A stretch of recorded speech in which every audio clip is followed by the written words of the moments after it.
أعوذ بالله من الشيطان الرجيم بسم الله الرحمن الرحيم. Assalamu alaikum wa rahmatullahi wa barakatuh, chers frères, chères sœurs. J'aimerais vous faire un rappel, Inch'Allah, concernant l'invocation. Lorsque tu invoques, parfois il faut savoir préciser, être méticuleux dans ton invocation. Par exemple, lorsqu'Ibrahim alayhi salam a été lancé dans le feu, ils l'ont ligoté et ils l'ont catapulté dans un feu immense, immense, immense. Il a évoqué Allah Azza wa Jal à la manière de celui qui se fie totalement à Allah Azza wa Jal. Hasbunallahu wa ni'mal wakil. Imaginez-vous la scène, il est ligoté, il est posé sur la catapulte et on l'éjecte, et pendant qu'il est dans les airs et qu'il va plonger dans ce feu immense, immense, il dit, alors qu'il est dans les airs, Hasbunallah wa ni'mal wakil. Cet homme est en train de se faire jeter dans un feu inimaginable. Allah me suffit et il est le meilleur garant. C'est-à-dire qu'il est sûr qu'Allah va le secourir. C'est un prophète, sa foi n'est pas comme la nôtre. Sa certitude est encore plus dure que la roche. Alors il dit cette phrase, Ibrahim alayhi salam, Allah nous suffit et il est le meilleur de ceux auxquels on se fie. Allah nous suffit et il est le meilleur des garants. Allah va s'occuper de moi. Hasbunallahu wa ni'mal wakil. فانقلبوا بنعمة من الله وفضل لم يمسسهم سوء واتبعوا رضوان الله والله ذو فضل عظيم. Allah Azza wa Jal a alors donné à son prophète honoré un miracle éclatant. Les miracles des prophètes, des prodiges, des saints. Le feu ne l'a pas brûlé et ne lui a pas nui, ni lui, ni ses habits. Le feu seulement a brûlé ceux qui le ligotaient. Subhanallah. Je ne sais pas si c'est avec une corde, je ne sais pas s'ils l'ont enveloppé dans quelque chose, mais le feu a brûlé uniquement ceux qui l'attachaient. En effet, c'est Allah Azza wa Jal qui crée toutes choses, chers frères, chères sœurs, qui fait passer toutes choses d'une chose qui n'existe pas à une chose qui existe.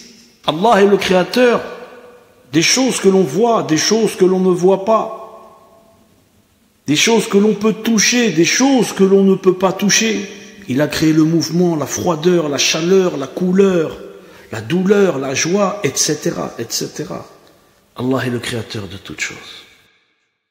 Allah Ta'ala dit dans le Coran, dans une traduction rapprochée, nous avons dit, ô feu soit pour Ibrahim une fraîcheur salutaire. Allah a dit une fraîcheur salutaire. Allah a dit au feu sois fraîcheur salutaire pour Ibrahim. Allah a rajouté après fraîcheur salutaire, une fraîcheur qui ne cause pas de mal. Parce que la fraîcheur au bout d'un moment, elle peut te tuer quand il fait trop froid.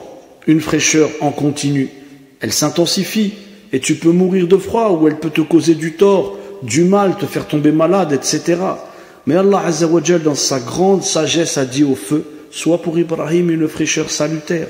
C'est-à-dire, il ordonne au feu d'être une fraîcheur, mais en plus, il rajoute salutaire qui ne cause pas de mal. C'est-à-dire une fraîcheur qui ne cause aucun mal. Et nous devons tirer des leçons de cela. La grande sagesse divine d'Allah Azza wa Jal est partout. Hasbunallahu wa ni'mal wakil. فانقلبوا بنعمة من الله وفضل لم يمسسهم سوء واتبعوا رضوان الله والله ذو فضل عظيم. Par exemple, lorsque nous demandons à Allah Tabaraka wa Ta'ala qu'il nous accorde la richesse, il est très rare de rencontrer des gens qui disent, après avoir demandé la richesse, qui ne me causera aucun tort, qui sera bénéfique pour moi. C'est plus important que vous ne l'imaginez, parce qu'avec beaucoup d'argent, tu peux finir alcoolique, drogué, avec des femmes dans des discothèques. Tu sais, la vie va vite. Et ça, beaucoup de gens l'oublient. Ou ne l'ont pas assez vécu, cette vie. Pas comme d'autres. Alors, quand vous demandez, parfois, dans certains cas, il faut savoir préciser. Il y en a qui disent dans leurs invocations, Oh Allah, accorde-moi une longue vie. Et ils oublient de dire après cela, dans ton obéissance, dans ton adoration. Tu imagines qu'Allah exauce ton invocation parce qu'il exauce les invocations.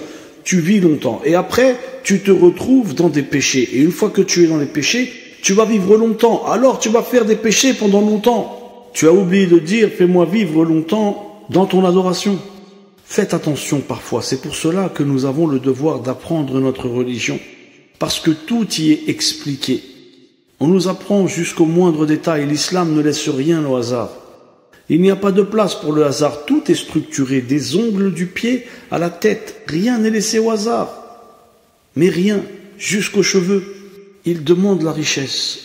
Et il oublie de dire une richesse qui me sera bénéfique, qui ne me causera pas de mal, avec laquelle je ne deviendrai pas un libertin. Une richesse qui ne me dévergondera pas.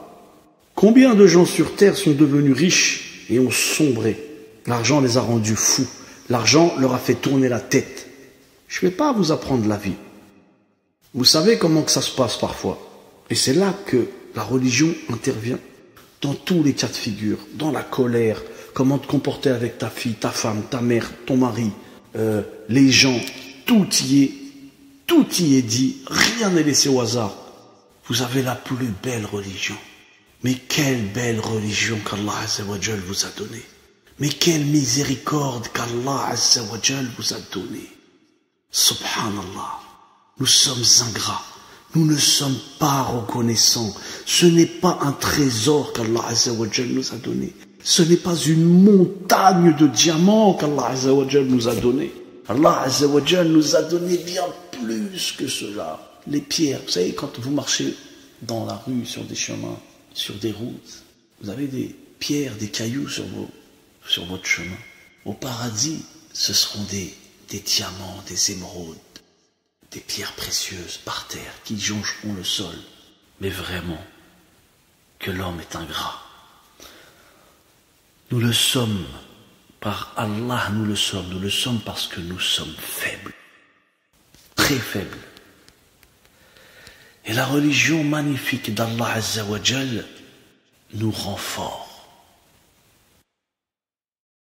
Iqra, lis, apprends. Vos enfants, faites-les apprendre, donnez-leur des livres. Ne leur donnez pas des smartphones qui vont les abrutir, les rendre comme des robots, comme des moutons. Donnez-leur des livres, passez-leur des documentaires, apprenez-leur la vie. Parfois, il faut qu'ils s'amusent, qu'ils se divertissent. Et parfois, il faut qu'ils apprennent. Il faut qu'ils deviennent intelligents. Le premier mot du Coran qui a été révélé au prophète Muhammad alayhi salatu wa salam dans la grotte a été, écoutez bien, beaucoup le savent, mais c'est exceptionnel quand même. Le premier mot. Allah Azza wa Jal ne fait rien au hasard. Ce mot c'est Iqra. Lis. Et les savants ont dit que cela voulait dire lis, apprends. Bismillahirrahmanirrahim. Iqra bismi rabbika alladhi khalaq.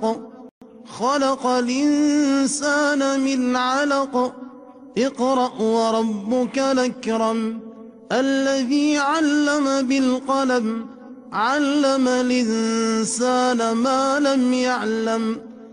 Est-ce que vous comprenez? Il faut apprendre la religion. Lorsque vous êtes dans votre cuisine, dans votre voiture, mettez des dars. Ceux qui le font déjà, c'est très bien. Et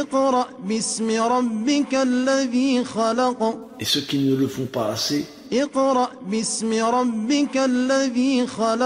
instruisez-vous sur un tas de choses. Sur la matière, sur le soleil, la lune. Écoutez, regardez des documentaires, instruisez-vous et surtout dans la religion.